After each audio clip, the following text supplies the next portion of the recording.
To introduce this episode of An American Gallery, here is Miss Ann Baxter.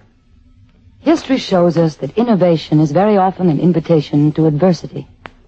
Columbus had a new idea that was initially greeted with skepticism and ridicule. Colonists in America seeking freedom had to shed blood because of their revolutionary ideas. Galileo was denounced and imprisoned for discovering that the Earth was a moving body and not the center of the universe. But perhaps no man ever struggled against conservatism, conformity, and ignorance for so many unrewarding years as did the great American architect, Frank Lloyd Wright. For over 70 years he fought against convention.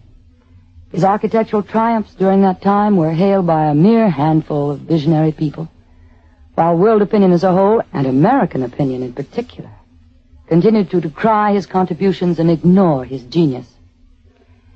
But finally, well into the 6th decade of his life, Frank Lloyd Wright's tenacity began to take its toll of the disbelievers.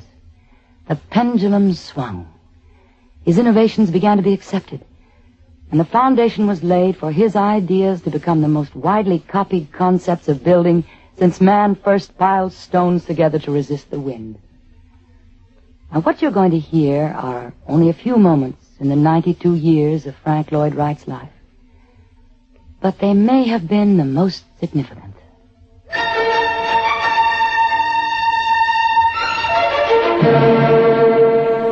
Frank Lloyd Wright, architect. Saluted this week on An American Gallery. Henry Fonda stars as Wright in A Day to Test, A Day to Learn.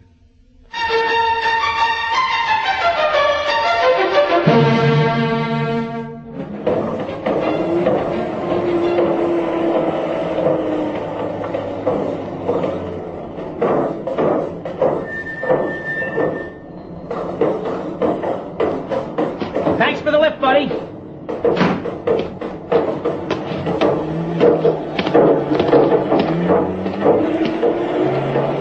You looking for someone, young fellow? That is something.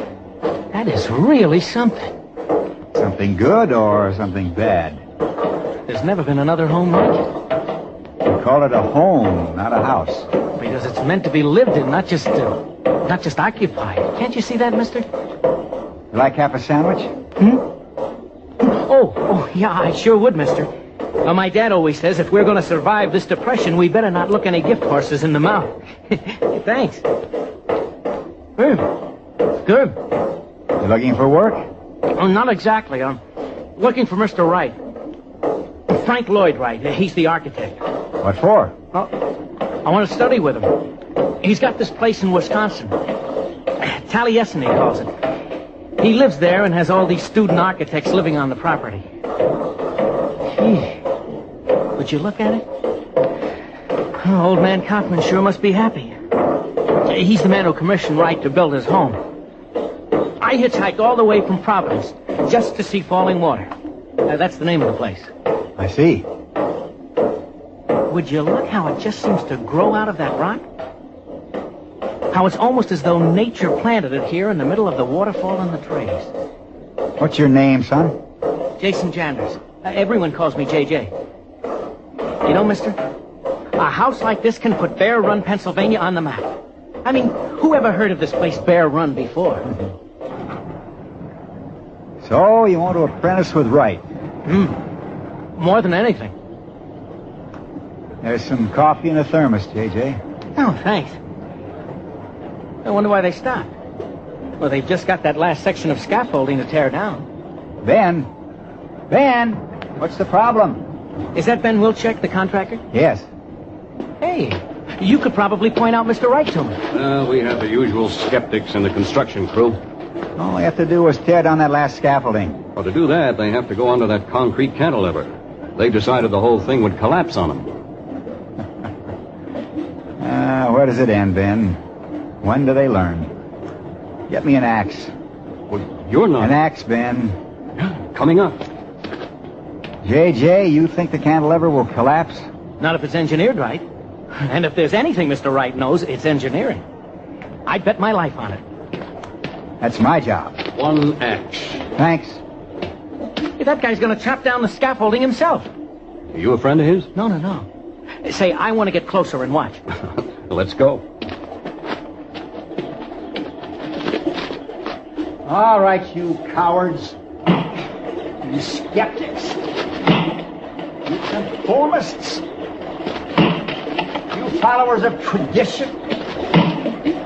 Watch me and learn. Learn there are new ways. Better ways. Learn that change is not heresy.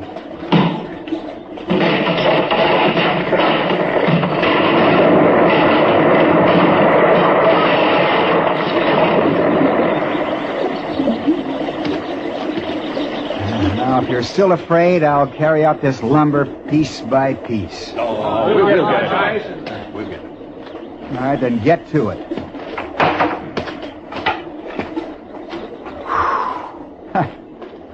This axe seems kind of heavy when you're 67 years old, Ben. The whole house seems to be floating in space. I should have known. You're Mr. Wright. Bravo, Mr. Wright. My congratulations. Not only for your courage and confidence, but for the beauty you brought here.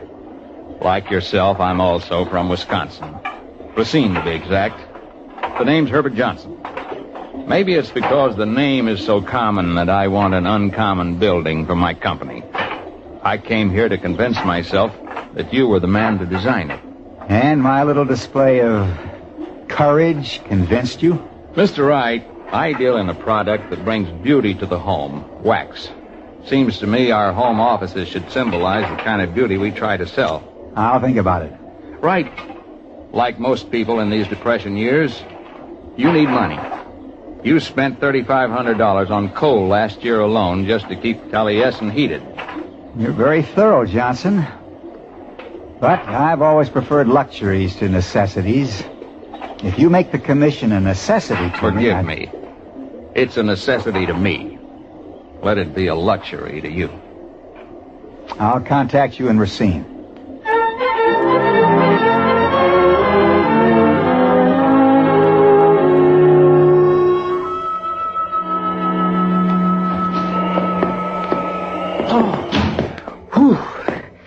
Oh, Wisconsin has got to be the coldest place on earth. There's hot coffee, J.J. Oh, thanks. Oh. Chopping all that wood just now, Mr. Wright, kind of clued me in as to how you got so handy with an axe that day back in Bear Run. Before you had the apprentices here, you had to do your own chopping. That observation, young man, is filled with implications. I did not take on apprentices in order to keep Taliesin warm. Mr. Wright, just why did you let a bunch of ambitious young architects practically move you out of your own home? Last few years, J.J., new construction's been about as rare as a tree in downtown New York. I got to thinking one day, if I couldn't build buildings, what about building the builders of buildings? A fellowship of apprentices who could work with me, learn, and maybe perpetuate some of my ideas. Mrs. Wright went along with the idea. You're all here. It's that simple. And thanks to the Johnson contract, we're all eating and keeping fairly warm. Yes, sir. It's almost 8 o'clock. Johnson's due here any minute. You see the model? Is it finished? Not over here. Oh. Don't touch. Some of the glue hasn't set up. Oh. Well, he's going to like that. He just has to. I wonder. Men still want to set a course for uncharted waters, but they don't particularly like the idea. He wanted a modern office building. He said it had to be beautiful, convenient, the kind of place that inspired people to do their jobs. All of which is a matter of interpretation. Mr. Wright, I've seen the sketches, the watercolors, the elevations, and now the model. I'd be pleased to die in that building. If you can design half as well as you flatter, you'll be a great success, J.J. Uh-oh, I think I just heard the sound of money pulling up. Oh, it's got to be him. That's the shiniest car I've ever seen. Would you let him in, J.J., and then ask Ben to join us? Yes, sir. Good evening. Oh, thank you. Thought for a second the wind blew it open. Mr. Wright, let me tell you, There are few things that would get me out on a night like this. Let me take your coat. Not just yet.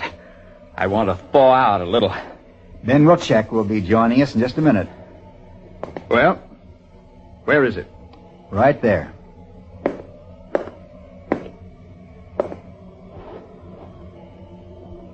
Right? I've been all over the world. I've never seen anything like this. Well, what do you think of it, Mr. Johnson? He's never seen anything like it. Never. And he's been all over the world. All over. Oh, you kind of have to live with it a while, Mr. Johnson. I anticipate living with it the rest of my life. Oh. Well, I thought... It's magnificent. And it's fireproof, earthquake-proof, air-conditioned, soundproof, floor-heated. And unfinished. What? What you just said, Mr. Johnson, about living with it the rest of your life, that makes it unfinished. Like a home without a kitchen. You play squash, don't you, Mr. Johnson? Yes. I want to add a squash court, maybe 2 or 3. And carports. Van, don't you often have meetings with quite a few people? Lots of them. Sometimes have as many as 200 at a sales meeting. Yeah, we should have a hemicycle already wired for sound amplification. Something that would accommodate about 250 people. Hemicycle? Oh, that, sir, is a semicircular auditorium. An auditorium. Right. Do you know how much we spend a year hiring halls for our meetings? I'll tell you, a small fortune. It's all so obvious, our own auditorium. I did a new elevation for the main work area. Ben, you haven't seen this yet. Oh. I think I first got the idea at a tulip exhibit in that city of Prison Towers, New York. Of course, these supporting columns are more like lily pads. Or golf tees. And J.J. was reminded of a martini glass. It's exciting. Exhilarating. Which is what I intended. A free flow of space that talks to each person who sees it in the language of his own soul. Which makes J.J. sound like an alcoholic. Right? What's the next step? Mr. Wright, the diameter of these columns. Now, they taper at the bottom. To 9 inches. And they're, 22 feet? 24 feet high. And what do they have to support? 6 tons, actually. 12 for the building code. Mr. Wright, the building code says that a 9-inch column can't be more than 6 feet high. For 12 tons and this height, they're going to demand you expand that 9 inches to 36 inches. I know. I don't understand. Mr. Johnson, the building commission is choked by tradition and drowning in convention. They have volumes of rules and regulations designed to stifle imagination and innovation. New techniques, new alloys, new materials, new engineering principles are developed every day. They'd sooner welcome the bubonic plague than consider them. They dwell in antiquity. They have the vision of a blind owl at high noon. They have the foresight of a rear-view mirror. These columns will work. With your help, I'll prove it to them. You want to fight with me as your second. If we win, everybody wins. We unlock beauty. What do we do? Set up a test.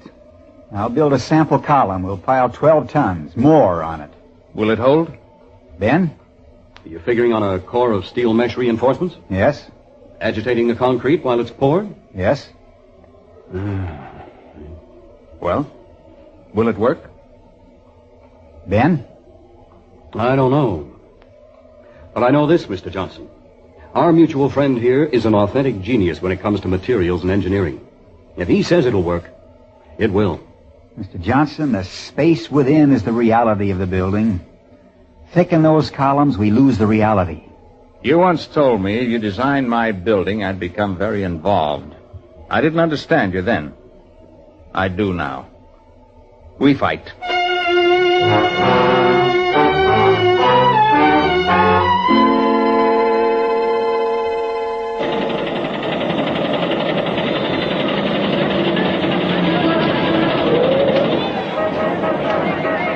3-1, friends. I still have $32 left. Now, who'll cover any or all of it? Hey, Mac, I might take 5.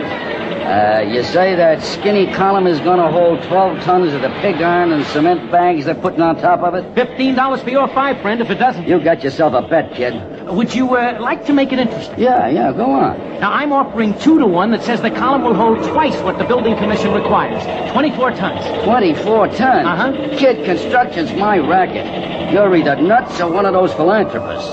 Cancel that first bet and this one sticks. All right. Now, here's my name. If you'll just sign yours here. And they say you can't make a buck because times are hard. All right, you behind the rope with the rest of the crowd. Oh, I work with Mr. Wright, officer. I'm just answering a few technical questions. One of those apprentices. Take my advice, son. Start looking for a new teacher. Now, the rest of you, stand back. You're pushing too hard against this rope. We got more people coming in every minute. Hey, Ben, how about you? I've got $20 for your 10 that says the column will hold double the requirement. Where'd you get $20? Pocked everything I own. You find any takers? Ben, there must be 200 people watching this test, and I don't think one of them believes the column will hold 12 tons. And I know none of them believes it'll hold double that. I bet $2, even money, with some guy from Boston that the column will hold 36 tons. Boston, huh? Ever been there, J.J.? Oh, yes, sir. Yeah, I've seen it, too. They ought to clear out 800,000 people, preserve the city as a museum piece. So, you bet the column will hold 36 tons. Well, just even money on that one, sir. You'll win. Chuck, where are we? Yeah, long way to go. What'd he signal? I can't see him. Just past 4 tons. People still pouring in to watch. Mr. Wright, you're going to be famous. I don't mind the fame, but I hate the notoriety. I guess you won't be bothering to build any more private homes after a commission like this. You guess wrong. The home is the core of our civilization. We hit 5 tons. Something's got to be done about what's happening to the private dwelling. Thousands of little housing communities lined up picture window to picture window where you can hear Papa spanking the baby next door. Well, that's true, sir, but this is going to be such an achievement. I guess the most satisfactory thing you've ever done. J.J., my dear boy, my most satisfactory achievement will be my next one. There's a rhythmic structure in nature that took 1 billion years to develop. I've only had 67 years to find the tempo. I figure I get a little closer with each thing I build. And Mr. Johnson's building is done, it's past.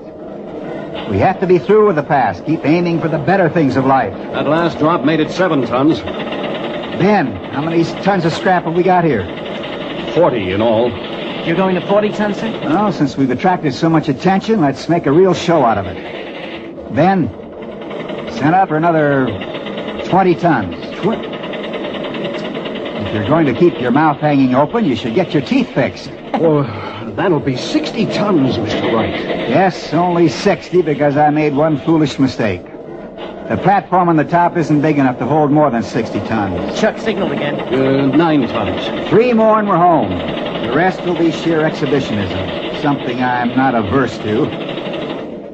Well, Ben? 20 more tons. I'll take care of it. You know, Mr. Wright, you've taught me enough so that I'm positive the column will take 36 tons. Then you computed it for yourself? Oh, yes, sir. I figured it could go 40 tons, maybe 41. And in these figures of yours, how did you angle the stress? The usual, right angles. Oh, stress all diagonal. Oh? The expansion is curved, which lessens the stress at any given point. Excuse me, Mr. Wright, my name is Kramer, International Press. You've drawn quite a crowd here. Yes, something I didn't anticipate. This is Jason Janders, one of my apprentices. Oh, how are you? Hi. Mr. Wright, I see this whole thing as more than just a test of weights and stresses, or whatever you engineers call it. You're saying that not only the Wisconsin Building Commission, but building codes all over the country are behind the times. You doubt that, Mr. Kramer? Well, in effect, then, this test may result in many new building techniques being accepted. I would hope so. And so should any thinking human being. Any person who's seen the tenements of New York, the row houses of Philadelphia, the factories and offices where millions of people spend most of their conscious hours. Anyone who's seen this centralization of life, or even the wealthy who still dwell in Victorian mansions trimmed with neurotic nostalgia, they should be on their knees praying for progress in architecture. We're victims of mechanized mediocrity. We need progress. We say we want it, but we're not ready to change. Mr. Wright, those are exciting words. They sound more like the radical ideas of a man in his 20s than one nearing his 70s. If you want senility, go interview the building commissions. What was that? Mr. Wright, it just passed 12 tons. You proved it. Chuck, keep that train going. We've got plenty of daylight left, another 40 or 50 tons to go. You'll have to excuse me, Mr. Kramer. I see Mr. Johnson over there. We have a little gloating to do. Hey, would you look? He's walking right under that loaded platform. Well, why not? It's the shortest way across the field. Right. Where's the smug expression? We're at 15 tons. At 12 tons, I was impatient. At 15 tons, I'm passive. At 30 tons, I shall be pleased. At 40 tons, I'll be confident it'll hold 50 tons. At which time I may walk 2 feet off the ground with only the wind in my shawl for support. But at 60 tons... 60? Then shall I be smug. Well, we've proved our point, your point. Why risk letting them see the column crumble regardless of the load? Johnson, this is the day to test, the day to learn. I'm testing so that they might learn. If they see that they were wrong in this instance, grossly wrong, I should trust that they would begin to suspect all their archaic beliefs. But, Johnson, it's your money. If you want to call it off, I'll argue with you, cuss you, overflow with contempt. But I won't stop you. I only ask that you weigh your decision. Right? 13 years ago, 1923, I had some very dear friends visiting in Tokyo. They were staying in the Imperial Hotel, not the old one, the one you built. They were in their room when the earthquake hit. Most of Tokyo and Yokohama were leveled. When the first communications were in, we heard that there were 142,000 casualties. That's a number I'll never forget. 10 days after the quake, we received a telegram from our friends. They were unhurt, and the hotel wasn't even damaged. It stood alone like a sentinel, a monument to your genius. In spite of that, you've still had to fight skeptics with every move you've made. I wasn't a skeptic when I commissioned you. I'm not going to behave like one now. 60 tons? At least. At the very least.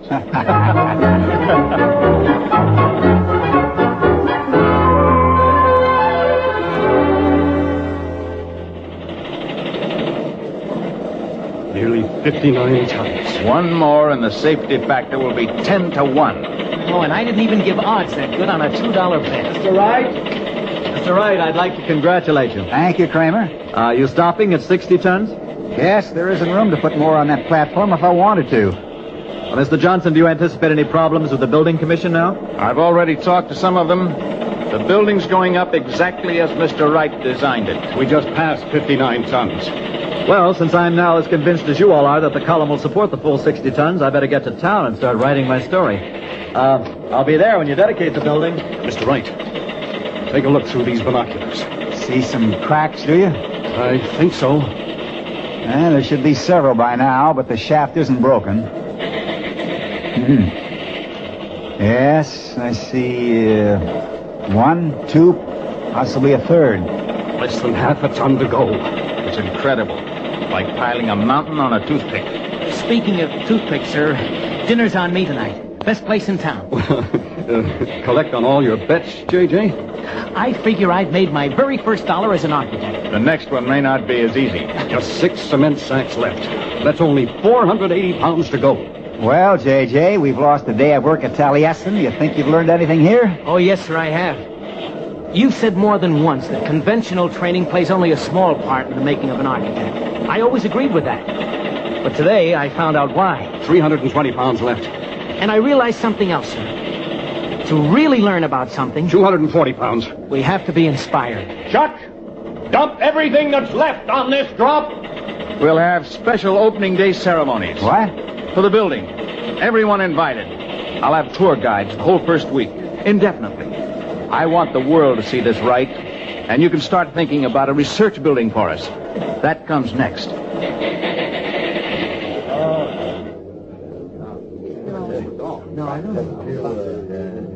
It's done. 60 tons. And they thought it wouldn't hold 12. And it only has to hold 6 tons. The crowd. They're just standing there. Don't they realize it's over? I would hope then that they realize something's just begun.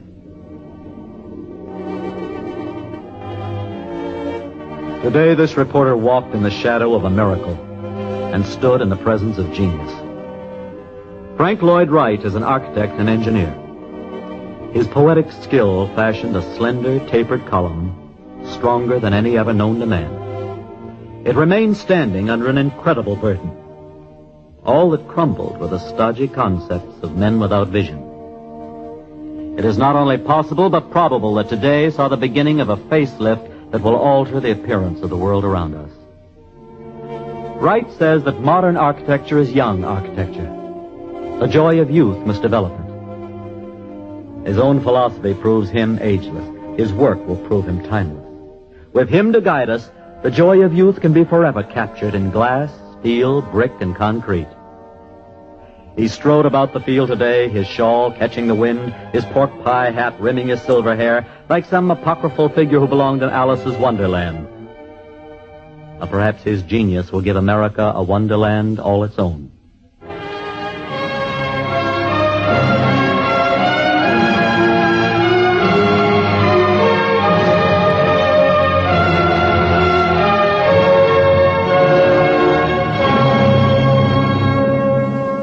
Frank Lloyd Wright died in 1959 during his 92nd year. He'd done over 650 buildings and had hundreds more on his drawing boards.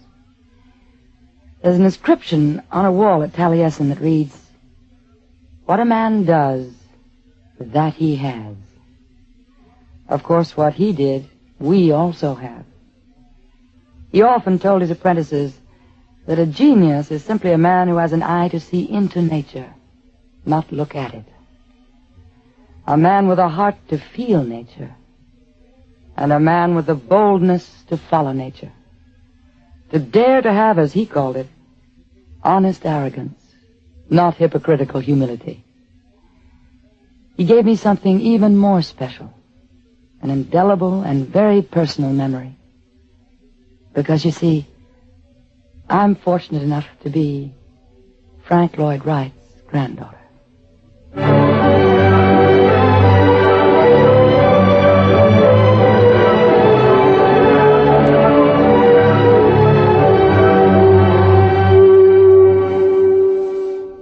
This has been another portrait in an American gallery. Today, Henry Fonda was starred as Frank Lloyd Wright in A Day to Test, A Day to Learn. Featured in the cast were Bob Hastings, Les Tremaine, Jim Bowles, Jack Edwards, and Paul Conrad. Sound by Gene Twombly. The story was written by Robert M. Young, produced and directed by William Lally. Art Ballinger speaking. This is the United States Armed Forces Radio Service.